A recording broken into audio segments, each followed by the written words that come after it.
السلام علیکم ورحمۃ اللہ وبرکاتہ نحمدہ ونصلی علی رسولہ الکریم اما بعد۔ امید کرتے ہیں آپ تمام سسٹرز خیر و عافیت سے ہوں گی اور ایمان کی بہترین حالت میں ہوں گی۔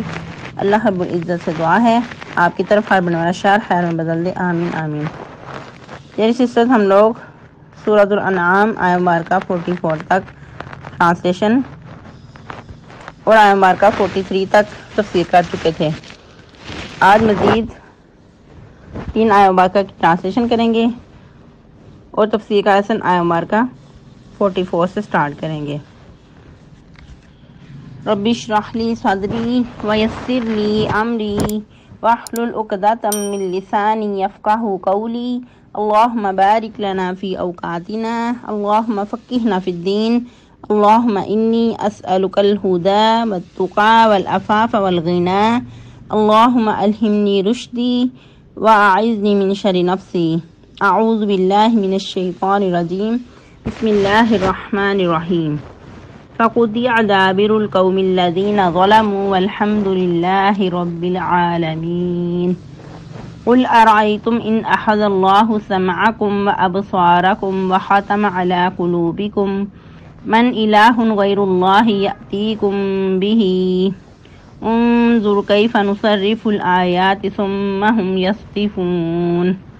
قل ارأیتکم ان اتاکم عذاب اللہ بغتۃ او جہرۃ هل یہلک الا القوم الظالمون۔ ٹرانسلیشن: فقطع دابر القوم الذین ظلموا، تو کاٹ دی گئی جڑ ان لوگوں کی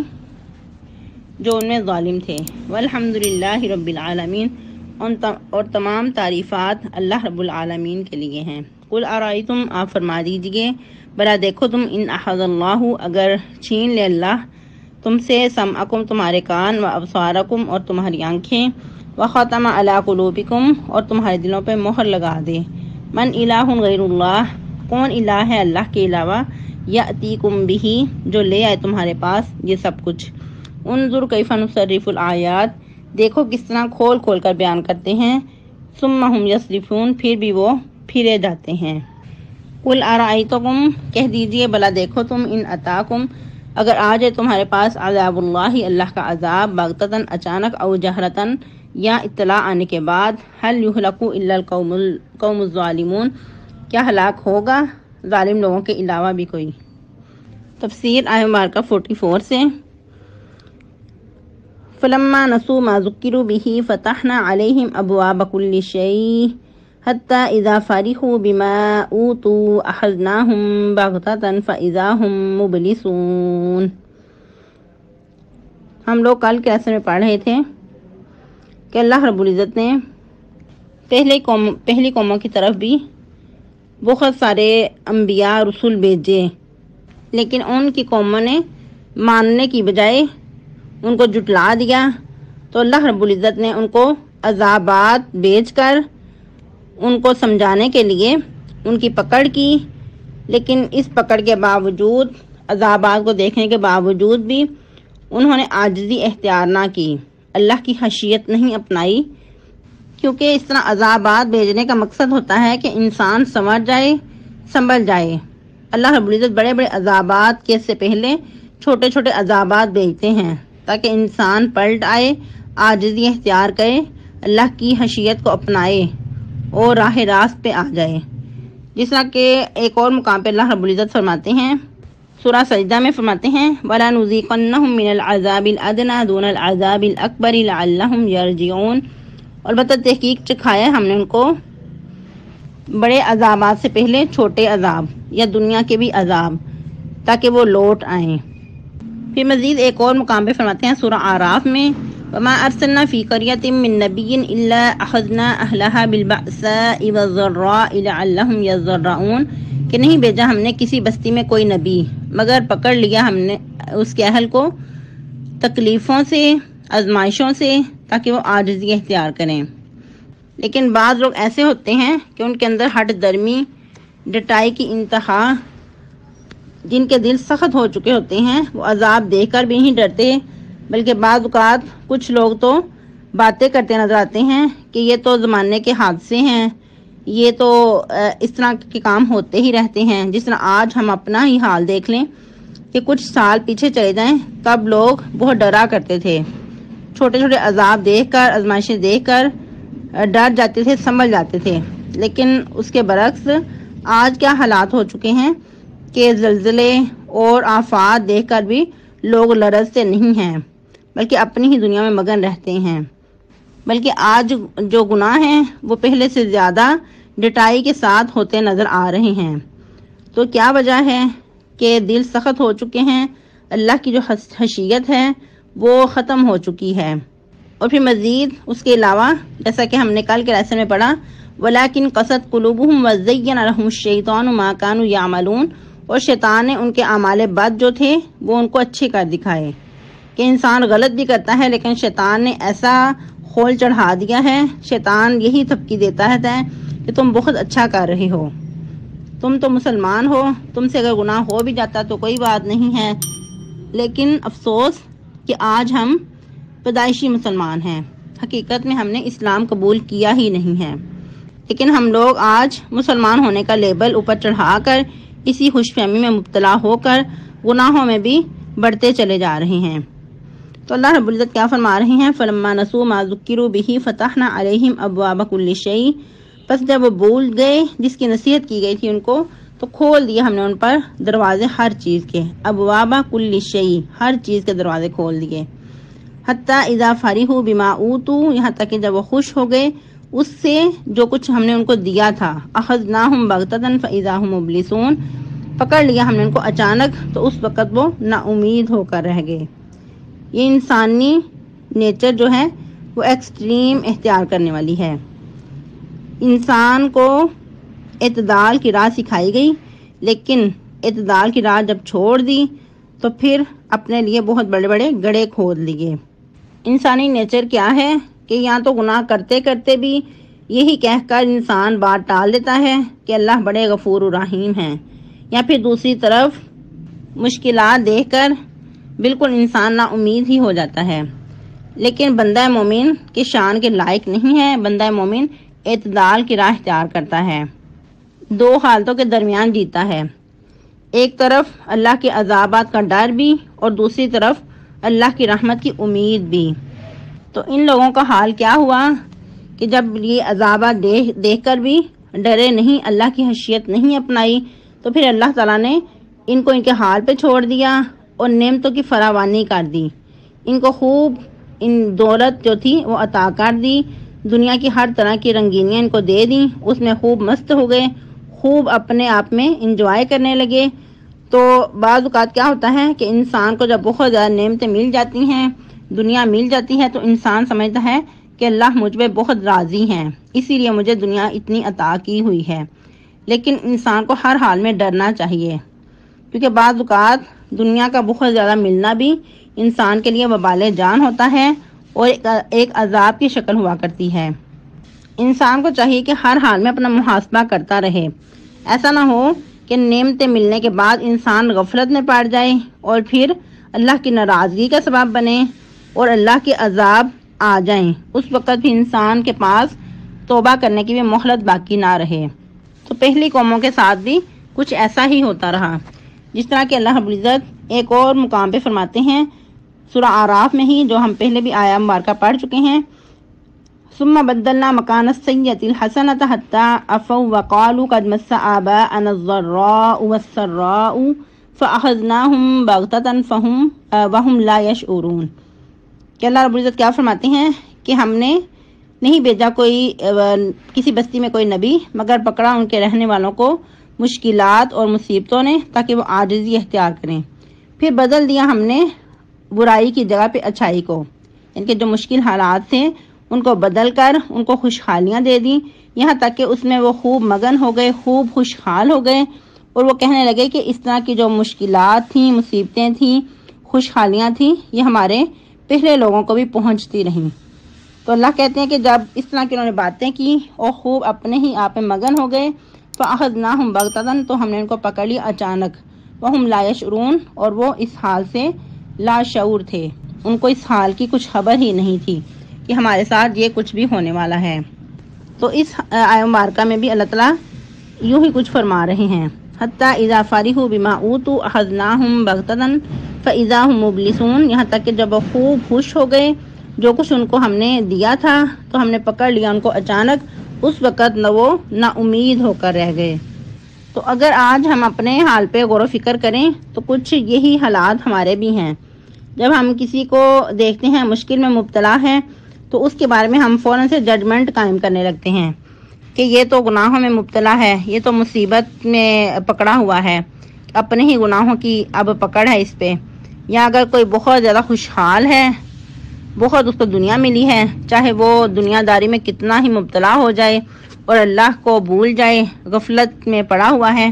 تو اس کے بارے میں ہم یہی کہتے ہیں کہ ہاں اس پہ اللہ کا بہت فضل ہے، اللہ اس سے بہت خوش ہیں۔ حالانکہ یہ کوئی معیار نہیں ہے کہ اللہ جس سے خوش ہوں اس کو بہت دنیا دے دیتے ہیں، یا پھر جس سے ناخوش ہوں اس کو ہی مصیبتوں میں مبتلا کرتے ہیں۔ حالانکہ جو اللہ کے پیارے ہوتے ہیں ان پہ بہت زیادہ آزمائشیں آتی ہیں، جس طرح کہ اللہ رب العزت سب سے بڑھ کر آزمائش انبیاء کی کرتے ہیں، کیونکہ انبیاء اللہ کے سب سے زیادہ برگزیدہ ہوتے ہیں۔ سب سے بڑی آزمائشیں انبیاء پہ آتی ہیں، اس کے بعد پھر درجہ بدرجہ باقی جو نیک لوگ ہیں، سلف و صالحین ہیں، اللہ کے پیارے ہیں، ان پہ آزمائشیں آتی ہیں۔ تو یہ کوئی معیار نہیں ہے کہ انسان کسی کے بارے میں فوراً سے ججمنٹ قائم کرنے لگے۔ تو پھر اللہ تعالیٰ ساتھ ہی فرما رہے ہیں فَقُطِعَ دَابِرُ الْقَوْمِ الَّذِينَ ظَلَمُوا، تو اس وقت کیا ہوا جب لوگوں نے یہ حالات ان کے ہو گئے کہ انہوں نے اللہ کے عذاب دیکھ کر بھی عاجزی اختیار نہ کی، پھر اللہ نے ان پر نعمتوں کی خوب فراوانی کی، پھر ان کو عذاب میں اچانک پکڑ لیا، تو پھر ایسا سخت ان پہ عذاب آیا کہ ایسے لوگوں کی پھر سرے سے جڑ ہی کاٹ دی گئی۔ فَقُطِعَ دَابِرُ الْقَوْمِ الَّذِينَ ظَلَمُوا، تو کاٹ دی گئی جڑ ان لوگوں کی جنہوں نے ظلم کیا تھا۔ وَالْحَمْدُ لِلَّهِ رَبِّ الْعَالَمِينَ، تو نقصان کس کا ہوا؟ ان ظالم لوگوں کا ہی۔ تو اللہ کی تو تعریف ہمیشہ سے ہے اور ہمیشہ ہی رہے گی، اور تمام طرح کی تعریفات اللہ کے لیے ہیں جو تمام جہانوں کا خالق و مالک ہے، پروردگار ہے، پالنے والا ہے۔ اور پھر مزید یہ کہ ایسے لوگوں کا دنیا سے ختم ہو جانا، ایسے لوگوں کا ہلاک ہو جانا بھی ایک نعمت ہوا کرتا ہے، کیونکہ جو اس طرح کے ظالم لوگ ہوتے ہیں وہ ہر جگہ پہ تباہی ہی مچاتے ہیں۔ جس طرح فرعون کی ہی مثال لے لیں کہ کیسے وہ ظلم کیا کرتا تھا۔ اس طرح کے لوگ جب دنیا سے جاتے ہیں، جب اللہ تعالیٰ ان کو عذاب سے ختم کرتے ہیں تو پھر ہر چیز سکھ کا سانس لیتی ہے۔ یہاں تک کہ کچھ ایسے لوگ بھی ہوتے ہیں کہ جن کے جانے کے بعد جو درخت ہیں، جو چرند پرند ہیں، ہر چیز سکھ کا سانس لیتی ہے، یہاں تک کہ جو دھرتی ہوتی ہے، زمین ہوتی ہے، وہ بھی اس طرح کے لوگوں کے جانے کے بعد شکر ادا کرتی نظر آتی ہے۔ اسی لیے ادھر فرمایا والحمدللہ رب العالمین کہ تمام طرح کی تعریفات اللہ ہی کے لیے ہیں جس نے ایسے لوگوں سے نجات دی، ہر چیز پہ شکر کرتی نظر آتی ہے۔ پھر مزید اللہ رب العزت فرما رہے ہیں قل ارائیتم ان اخذ اللہ سمعکم ابصارکم، بلا غور کرو تم، بلا دیکھو تم، کیا تم نے کبھی غور و فکر کیا ہے؟ ان اخذ اللہ، اگر چھین لے اللہ تعالیٰ سمعکم، تمہارے کان اور آنکھیں، وختم علی قلوبکم، اور تمہارے دلوں پہ مہر لگا دے، من الہ غیر اللہ یاتیکم بہ، وہ کون الہ ہے اللہ کے علاوہ؟ کیا ایسا کوئی الہ ہے اللہ کے علاوہ؟ کوئی اور بھی تمہارا ایسا ہے کہ جو تمہیں یہ ساری نعمتیں عطا کرے، تمہاری چھینی ہوئی جو صلاحیتیں ہیں تمہیں دوبارہ سے لٹا دے؟ پھر اللہ تعالیٰ فرما رہے ہیں کہ دیکھو کیف نصرف الآیات، کس طرح ہم ان کے لیے اپنی مثالیں، اپنی نشانیاں کھول کھول کر بیان کرتے ہیں۔ ثم ہم یصرفون، پھر بھی وہ اعراض کرتے نظر آتے ہیں، روح گردانی کرتے نظر آتے ہیں۔ اس آیت مبارکہ میں ہمارے لیے بہت ہی زیادہ غور و فکر ہے، جیسے اللہ تعالیٰ ہمیں غور و فکر کی دعوت دے رہے ہیں۔ کان اور آنکھیں اور دل یہ مین ایسے پارٹ ہیں کہ جو بہت ہی زیادہ انسانی جسم پہ کردار ادا کرتے نظر آتے ہیں، اور سب سے بڑھ کے دل ایسا ہے کہ تمام جو انسان کا بدن ہے اس کا نظام دل پہ ہی انحصار ہے۔ دل ہی تمام جسم میں کردار ادا کرتا ہے، تمام جسم کو خون سپلائی کرتا ہے۔ کہیں جو فاسد مادے ہیں دل کے ذریعے ہی پمپ ہو کر اور تمام بدن میں خون فریش جو ہے سپلائی ہوتا ہے، تو اگر یہی کام کرنا چھوڑ دے تو انسان کی موت واقع ہو جاتی ہے۔ اس کے علاوہ پھر اگر کان کچھ اپنی صلاحیت چھوڑ دیں، انسان کی جو شنوائی ہے وہ کم ہو جائے، تو انسان کے لیے کتنا یہ عمل جو ہے وہ تکلیف دہ ہے۔ یا پھر انسان کے اگر جو بصارت ہے وہ کم ہو جائے یا اللہ نہ کرے چلی ہی جائے،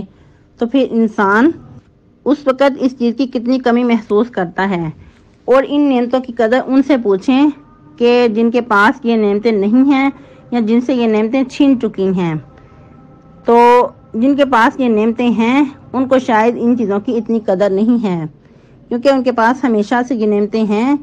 تو انسان کو ان چیزوں کی تب قدر ہوتی ہے جب یہ نعمتیں انسان کے پاس نہیں رہتی، یا ان کی کمی محسوس تب کرتا ہے جب ان میں سے کوئی کام کرنا چھوڑ دے یا ان میں سے کوئی کسی قسم کی کوئی خرابی واقع ہو جائے۔ تو انسان کو ہمیشہ اللہ کی جو نعمتیں ہیں ان پہ شکر ادا کرنا چاہیے اور ان کی قدر کرنی چاہیے اور ان کا اچھا استعمال کرنا چاہیے۔ تو اللہ رب العزت انسانی جو عقیدہ باطل ہے اس کو جوڑ کے پوچھ رہے ہیں کہ تمہارے معبودان باطل میں سے کوئی ایسا ہے کہ جو یہ ساری نعمتیں تمہارے پاس دوبارہ سے لے آئے۔ پھر اللہ تعالیٰ فرما رہے ہیں کہ دیکھو کس طرح ہم اپنی نشانیاں کھول کھول کر بیان کرتے ہیں، پھر بھی وہ اس سے روگردانی کرتے ہیں، اعراض کرتے نظر آتے ہیں۔ پھر اللہ تعالیٰ مزید فرما رہے ہیں قل ارائیتکم ان اتاکم عذاب اللہ بغتۃ او جہرا، بھلا دیکھو تو اگر آ جائے تمہارے پاس اللہ کا عذاب اچانک سے یا اطلاع آنے کے بعد، تو کیا ظالم لوگوں کے سوا بھی کوئی ہلاک ہوگا؟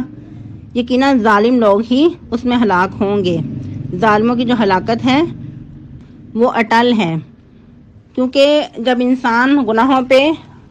اڑ جاتا ہے، گناہوں پہ اصرار کرتا ہے اور توبہ استغفار نہیں کرتا، تو پھر ایسے لوگ